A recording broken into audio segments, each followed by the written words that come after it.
I'm a 35-year-old woman, and for most of my life, I've been the invisible middle child in a small town where people wave at each other in grocery store parking lots but don't say anything real. You don't talk about dysfunction here. You smile, you wave, and you carry whatever your family throws at you like it's just part of the package. Growing up, my role wasn't really up for debate. My older sister was the golden one, always out-achieving. My younger brother was the sensitive one who everyone tiptoed around. Me? I was the helper, the runner, the default babysitter, errand girl, extra pair of hands. I wasn't praised. I was used. That was just normal. After college, I had a job lined up in the city, but then my dad had a stroke. Everything dropped. My sister had just moved out of state with her new fiancé, and my brother refused to step foot in hospitals. He said the smell made him anxious. So I came back home, thinking it would be for a few months. I ended up staying for 3 years. I managed the hospital visits, made sense of the medication schedule, paid the bills, argued with insurance, cooked meals that fit his new dietary needs, and drove him to physical therapy twice a week. I still worked full-time too. I don't think anyone in my family ever asked how I was doing. Not once. It wasn't even a question they seemed to think about. When he passed, I thought something would shift, that someone would acknowledge what I had done, not a trophy. Just a thank you. What I got was my mom looking me in the eye and saying, "We all lost him. You're not special." That was it. That was the closest thing I ever got to recognition. My sister came back for the funeral. She posted a photo with our dad, one taken years ago, and made the caption sound like they'd been close the whole time. People commented things like, "So sorry for your loss, and he was so proud of you." She liked every single one. While I was still trying to write the eulogy, my brother was in the garage collecting tools and yard equipment. Said he'd been meaning to get those things before someone else grabbed them. I hadn't even had time to go through my dad's dresser yet, but apparently the weed whacker had more sentimental value. When I brought it up to my mom later, told her it felt like they were all just pretending nothing had happened, pretending I hadn't carried the entire thing alone. She rolled her eyes and said, "Always the martyr." That night, I drove straight to a small studio apartment I'd looked at a few months back. It was tiny, above a bakery, smelled like cinnamon every morning, and I signed the lease the next day. I didn't make a big announcement. I just left. The house had started to feel like a coffin with working plumbing. Every dinner after that was a performance. My brother would brag about his new job, my sister would FaceTime in to show off her kids, and anytime I tried to speak, even just to say I was tired or still having trouble sleeping, I got told I was bringing the mood down or starting something. Eventually, I just stopped speaking. No one noticed. I washed the dishes. I took out the trash. I showed up with wine when asked. And when birthdays came, 3 years in a row, mine wasn't even mentioned. No card, no call, nothing. I still showed up to theirs though. I bought gifts. I smiled through cake. Somewhere in that 3rd year, I started keeping a journal. Not to process feelings or anything soft like that, just to keep a record. Proof that I wasn't making this up in my head. Because when you grow up in a family like mine, you start to doubt even your own memory. One dinner, I brought dessert. My brother's wife took one look at me and said, "You're lucky you don't have kids. You only have to take care of yourself." She said it like it was a compliment, like I should be grateful to be excluded from the world they all got to live in. That night I didn't cry. I made tea. I sat on my bed and stared at the ceiling. Then I packed a bag. Just essentials, clothes, a few books, my journal. And I wrote down one line, "They think silence makes me weaker. But it's going to make me free." I didn't send a message. I didn't slam a door. I just left everything behind the same way they always did, quietly, like it was no big deal. But this time, I wasn't coming back. The first thing I did was leave the family group chat. No announcement. No final message. Just tapped exit and closed the app. 5 full days went by with nothing. No call. No text. No, "Are you okay?" That told me everything I needed to know. I changed my phone number the next week. New plan. Different carrier. I didn't send the number to anyone. Not my mother, not my siblings, not a single cousin. For once, I wanted to hear from no one and owe nothing. Then I looked at my monthly charges and saw I was still paying for 2 streaming platforms that were being used in 3 different states. I logged in, changed the passwords, and canceled both accounts. Nobody reached out to ask why they couldn't log in anymore. They just moved on, probably to someone else's subscription. That's how it always went. The car was next. The old SUV that had turned into a family shuttle, school runs for my niece, emergency grocery trips for my mom, airport pickups for my brother. I listed it, sold it in under a week, and bought a smaller secondhand sedan. Clean interior, low miles, nothing fancy. This time, no one else got a spare key. A few days later, I got a call from a cousin's number, my mother. She wanted to know if I was coming to my niece's birthday party that weekend. I said no. She paused, then told me I was being cruel. I said I wasn't pretending anymore. She hung up without another word. That was the last voice-to-voice conversation we had. I walked into the local credit union where my mother worked and pulled every dollar from my savings account. The teller looked confused. I didn't explain. I moved everything to a private bank in another city. Set up new logins, passwords, 2-step verification. Quiet, freedom, and numbers. I stopped doing favors. No more dog sitting. No more medicine pickups. No more houseplant watering or weekend check-ins. Every time I'd said yes over the years, it chipped away at something. I didn't owe anyone errands anymore. The invitations kept coming. Birthdays, cookouts, anniversaries. I said no to every single one. No big explanations. Just can't make it. A few people stopped inviting me after that. The ones who kept trying started to get suspicious. I didn't give them anything to work with. My sister sent a text after 2 months. Something vague about missing our bond. No apology. No ownership. Just the usual bait. I didn't answer. She tried once more after that with a photo of her kids and the caption, "They miss you." Still no reply from me. At work, I started saying yes instead to new projects, volunteer roles, weekend workshops. Things I used to turn down because I was too tired from juggling everything back home. Turns out when your energy isn't being drained constantly, it actually builds something. I got promoted 3 months later. Better title, better pay, better hours. I used the extra income to book a 3-night stay at a cabin on the Oregon coast. Just me, no TV, no Wi-Fi. The first night I sat outside in a thick wool blanket and listened to the sea crash against the rocks. There were no voices, no one needed me. It was the quietest thing I'd ever experienced. While I was there, I made a list of every time I'd been called selfish, dramatic, cold, ungrateful. I filled 3 pages. None of those moments were about things I'd done. They were always about what I refused to do. That's when it finally clicked. I didn't miss them. I missed the idea of them. The version of family that only existed in my head. The one where people checked on each other without expecting something in return. Where birthdays were remembered without a reminder. Where grief was shared instead of dismissed. I came back from that trip with nothing changed on the outside. Same apartment, same job, same street, but everything was different. My phone didn't buzz with demands. My weekends weren't taken. My inbox was clean. I had space. I had time. I used that time to clear out the junk drawer in my kitchen, label every spice in my rack, deep clean the bathroom grout with an old toothbrush. I did small things that felt pointless before because I never had the energy for them. I organized my books by color. I alphabetized my pantry. It wasn't about being productive. It was about reclaiming my hours. A week later, a cousin tagged me in a group photo on social media. Everyone was at some family dinner, smiling, laughing. I wasn't mentioned. I wasn't missed. I untagged myself and deleted the app. That was the last thread I'd left hanging. They didn't reach out again. Not that week. Not the next. I think they were waiting for me to cave, to feel guilty, to come back. But nothing came. Not even a knock at my door. It turns out, when a doormat gets up and walks away, most people don't chase it. They just look around for a new one. The first thing I did was update my emergency contact at work. It had been my mother for over a decade. I replaced her name with a coworker I trusted. No ceremony, just a form and a signature. I shredded the old copy. Then I went through every account I had online. Facebook, Instagram, old photo apps, group calendar invites. Slowly, one by one, I removed every family member from everything. No blocking, no dramatic messages, just deleted them like you'd delete junk emails. Quiet clicks. No more shared access. A cousin messaged me a few days later, said the family was worried, thought I might be having some kind of breakdown. I told her if they were that concerned, they should stop watching so closely and start reflecting instead. I never heard back from her after that. I met with a lawyer and updated my will. There's not a lot, some savings, a few personal items, but enough to leave behind. I listed 2 charities, both small, both local. The rest goes to 2 friends. People who showed up. People who didn't expect explanations. Explanations. The only name missing was the one everyone would expect. I hosted brunch the next Sunday. Just 4 people. I made cinnamon rolls, fruit salad, eggs. Nothing fancy. It was the first time in years I sat at a table where the laughter didn't feel like a performance. Nobody asked me to pick someone up from the airport. Nobody asked for a loan or a favor. They just passed the orange juice and complimented the jam I made from scratch. 2 days later, my brother showed up at my apartment. I didn't answer the door. I watched him through the peephole while he knocked, paced, knocked again. Then silence. After 10 minutes, he left. He hasn't tried again since. A week after that, my niece sent a message from a new number. Just one line, I miss you. She's too young to understand what's going on. I wrote back, I miss you too, sweetie, and left it at that. Later that night, a text came from my sister, same number she always used. This time it just said, don't involve the kids. I didn't respond. I hadn't said anything unkind. I hadn't pulled anyone in. If guilt was showing up, it wasn't mine. The next morning, I called a locksmith. Even though no one had a key, I wanted a reset. New locks. New set. No copies handed out. I watched as he swapped them, then tested them myself. The door clicked differently when I turned the handle. Cleaner. Final. After that, I went through the last box I hadn't opened since moving. It had old family photo albums, broken picture frames, my dad's sweater from when he used to take me to the park. I took out each item, held it, and made a decision. I kept none of it. I packed it into donation bags and dropped it off that afternoon. They weren't memories anymore. They were weights. With that space clear, I started waking up early. Not for anyone else, just to use the time. I bought a cheap bicycle and started riding at sunrise. No music, just the tires on pavement and birds waking up. I learned how to make small loaves of bread in my toaster oven. I wrote little poems in a dollar notebook that didn't rhyme and didn't need to. Some about bread, some about trees, one about my broken vacuum cleaner. A friend came over one night to borrow a pan and asked if I was scared. Not about them, just scared to be on my own.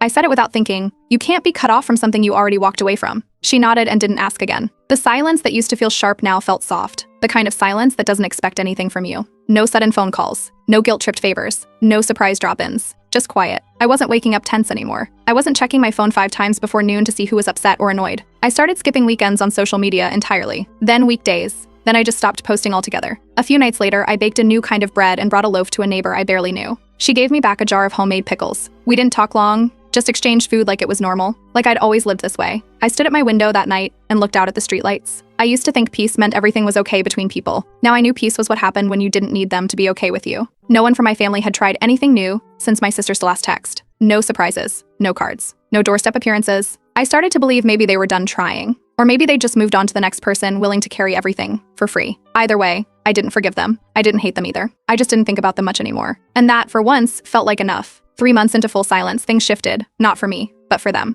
The gap I left finally started to feel real on their end. That's when the noise began again. A package showed up at my office, no return address. Inside was a scrapbook labeled Family Memories. It was full of old birthday photos, holiday dinners, and vacations. Most of the pages had everyone else front and center. I was either cropped at the edge or missing entirely. On one page, my arm was visible holding a cake, but the rest of me had been cut out. I handed it to a coworker who teaches crafts to her niece, told her she could use it for scrapbooking. No reason to keep fake memories glued in place. A few days later, a woman I vaguely recognized stopped me in the grocery store. She used to be friends with my mother. She asked if everything was okay at home. I told her everything was fine, then added that maybe some people weren't used to me having boundaries. She nodded like she understood, but the expression didn't match. After that, I sent an email to HR, told them clearly no information was to be shared with anyone asking about me, no matter who they claimed to be. I flagged my profile as private in the company directory. They said it had already happened once, someone called pretending to be my uncle asking if I still worked there. That same week, my landlord mentioned a man had come by asking for me, said he was my brother, said it was important. I told him there was no reason for anyone like that to be looking for me. Then I typed up a short letter and handed it to the leasing office, official request to share zero information with anyone who mentioned family. No names, no exceptions. I deleted my LinkedIn account the next day. It wasn't worth the risk of someone phishing through my coworkers. One less door to leave open. Instead, I joined a pottery class on weekends. Not because I wanted to be artistic, I just needed something slow. One of the women there invited me to her book club. I went. We sat in a circle eating store-bought cookies and talking about a novel with a main character who kept giving up parts of herself for people who never thanked her. I didn't say much. I didn't need to. Everyone in that room understood what the silence meant. I started a small road trip habit after that. Nothing big. Just one town, one night, no real plans. I picked a place, drove there, stayed in a cheap room, explored on foot, and left. Sometimes I talked to locals. Sometimes I didn't speak at all. It became a reset button. At a lakeside inn, I caught my own reflection in the water during sunset. I didn't look away. I didn't cringe. I just stared. That had never happened before. When I got home that week, a flower arrangement was sitting on my doormat. Drooping roses, baby's breath browned at the edges. No card, no note, no delivery slip. Just something left there by someone trying to send a message without saying a word. I scooped it up into a trash bag and dropped it straight into the bin. They weren't trying to make anything right. They weren't asking for truth, or understanding, or even closure. They just wanted access again. Access to my time, my attention, my availability. That access was gone. That door wasn't just closed. It was locked, sealed, and no longer theirs to knock on. A letter showed up at my mailbox service addressed to miss you. No return address on the envelope, just handwriting I recognized. Inside, it was from my sister. I didn't open it. I sealed it again and returned it to sender with a note, not at this address. A few days later, a cousin I hadn't spoken to in over a year sent me an email with a group photo from a recent wedding. Everyone was there, my siblings, cousins, extended family. I wasn't invited. No one had even mentioned it. She wrote something like, "Wish you were here." I deleted the email without replying. I started spending 2 mornings a week at a local women's center. Just basic help, sorting donations, prepping hygiene kits, organizing intake forms. No one knew my last name. No one asked questions. The peace came from not being expected to play a role. I was just another set of hands. While organizing my closet, I found an old folded paper wedged behind a storage bin. It was a holiday shopping list I made 5 years ago. Names of people to buy gifts for. My name wasn't on it. Not even at the bottom. That afternoon, I bought myself a gift, a dark brown leather planner and a good pen. Something that made time feel solid. My hours finally belonged to me. During lunch with my closest friend, she asked if I'd ever explain the family thing to a future partner. I told her I'd explain it once, if asked. Not again. Not in pieces. Not to defend anything. I picked up a freelance job staging small apartments. Open houses, rentals, move-ins, color, space, function. No clutter.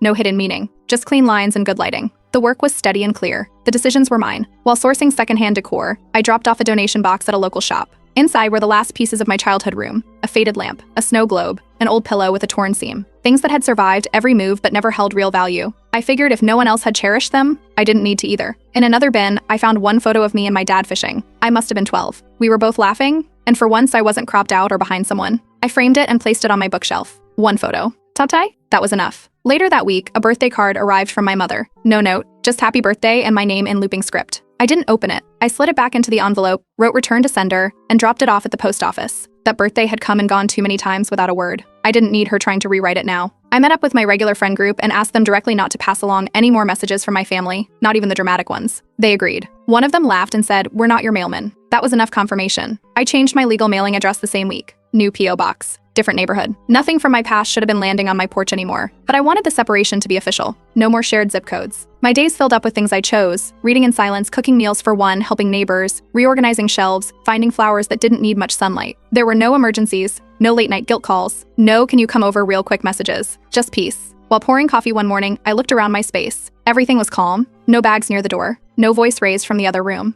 It hit me they hadn't lost me. They never even saw me. What they lost was the person who showed up, stayed late, said yes, and didn't complain. I didn't vanish. I wasn't erased. I just stepped off the stage they only lit when they needed help carrying something heavy. A message popped up from a number I didn't recognize. It was a distant relative, someone I hadn't seen since a family barbecue 5 years ago. The text read, "Hey, just checking, are you still planning the family reunion this year?" I stared at the screen for a full minute. Then I replied, "I haven't been part of that in a long time," deleted the thread, and blocked the number. That weekend, I took a trip to a new city. I didn't follow any guidebooks or lists. I wandered through local markets, stopped at random cafes, window shopped without buying anything, and ate pastries on park benches. Nobody knew my name. No one asked who I was related to. Inside a small independent bookstore, I ended up chatting with the owner. He asked where I was from. I told him, somewhere I outgrew. He nodded like he'd heard that before. Back home, a cousin I used to get along with reached out, said she'd heard from others that I was in some kind of controlling group. I told her if peace is control, then I'm glad to have it. She asked to meet in person, just coffee, no family talk. I agreed once. We met at a quiet corner cafe. We talked about books, old movies, places we both wanted to visit someday. She never brought up my family, and I never asked about hers. It was the kind of conversation that ends with a hug and no expectations. At work, I started mentoring a younger colleague. She reminded me of myself at 25, always saying yes, staying late, apologizing for things that weren't her fault. I told her what no one ever told me. If you say yes to everything, you're saying no to yourself. She wrote it down. That night, I made a playlist of old songs I used to play on repeat back in high school. No sad ballads. Just loud, messy tracks that made me dance around barefoot in my kitchen. I hadn't moved like that in years. My upstairs neighbor knocked once about the noise. I turned it down, not off. I started sleeping through the night without waking up in a cold sweat. No dreams about slam doors or guilt texts. Just trees, ocean waves, and once, a dream where I opened a bakery, even though I can't bake for more than 2 people. I invited a few friends over for dinner. No takeout, no frozen trays. I made a roast from scratch, rolled out handmade pasta, and baked a pie that didn't burn. We sat around my small table with mismatched chairs and empty plates. Someone said I seemed different. I said I stopped trying to fix things that never wanted to be healed. Nobody argued. The next week, HR at my office pulled me aside. A card had arrived again, this time mailed directly to the company. They didn't give it to me. They'd already returned it to sender with a formal notice about my privacy request on file. It had been sent by my mother. That was the last time I ever heard about any attempt to reach me. That night, I went into my closet, pulled out the stack of old journals I'd kept for years, entries filled with dates, quotes, lists, and receipts of everything I'd survived. I flipped through one, saw a page where I'd written "Remember this. You're not crazy." I tore it out. Then I tossed the rest. I didn't need proof anymore. I wasn't waiting for closure. I wasn't holding my breath for an apology. I didn't need someone to understand my side, and I didn't want a reunion. I just wanted peace. And for the first time in a long time, I had it. A full year passed. No calls, no texts, no surprise visits. I didn't mark the anniversary with a post or a journal entry. Just went for a long walk through my neighborhood without my phone. No destination, no steps to track. Just a quiet walk on a quiet street. I stopped counting holidays and birthdays. They weren't checkpoints anymore, just regular days with regular meals. When the holidays came around, I cooked something small, turned on some jazz, and finally finished the book I'd restarted 3 times before. This time, there were no interruptions. At work, someone asked if I ever missed them, my family. I said I missed being someone they never allowed me to be, but I didn't miss the version of myself that had to exist around them. That answer seemed to be enough. My apartment is never fully quiet. There's always something, neighbors laughing, cars outside, a pan clanging, me humming off key while folding laundry. But it's mine. Every sound belongs here. Every silence, too. I framed one photo and hung it above my desk. It's not of them. It's not even of anyone else. Just me, on a foggy beach morning, arms outstretched facing the ocean. No filter, no caption. I looked like someone who belonged to herself. I started painting again. Not well. Not for anyone else. Just color on canvas. Some pieces looked like storms. Some looked like nothing. But none of them asked for approval. Every Sunday evening, I write down 3 things I did just for myself. Sometimes it's trying a new dish. Sometimes it's saying no to something that drains me. Sometimes it's buying flowers just because they looked cheerful. That list adds up week by week. I unsubscribed from every email list connected to the town I left. The school board, the town newsletter, even the shop where I once bought gifts for everyone but myself. One by one, I hit unsubscribe. I don't live there, not even online. On Saturdays, I visit the weekend market a few blocks away. There's a vendor who sells fresh herbs and always remembers my name. Every time, it still catches me off guard. There's a letter I once wrote, everything I ever wanted to say. I never sent it. It sits in the back of a drawer, folded, unsealed. I haven't read it in months. Some things don't need to be mailed to be finished. At a small dinner party, someone brought up my mother in passing. I changed the subject with a smile and kept the conversation moving. I didn't explain. I don't explain anymore. I started saving, not for a house or car, but for a solo trip to a place I've always been afraid to visit. It doesn't scare me the same way now. It feels more like freedom than fear. I taught myself how to sew a button back on a coat. Took me 3 tries. It stayed on. That was enough. I don't dream about arguments anymore. Just quiet, soft scenes. I wake up slow. Mornings aren't rushed now. A friend once asked what I'd say to my younger self. I said, you weren't dramatic. You were unheard. But that silence won't define you forever. I deleted the emergency contact sheet I used to keep tucked in my wallet. It had numbers I no longer needed. There are no emergencies that require people I no longer trust. One morning, while watering my windowsill herbs, I said out loud, I don't hate them. It wasn't rehearsed. It was just true. Indifference feels cleaner than anger. They're still out there, probably living their version of normal. But I'm not circling them anymore. I've got my own center now. They used to call it bitterness. Let them. I call it a boundary. And it's the best thing I've ever given myself.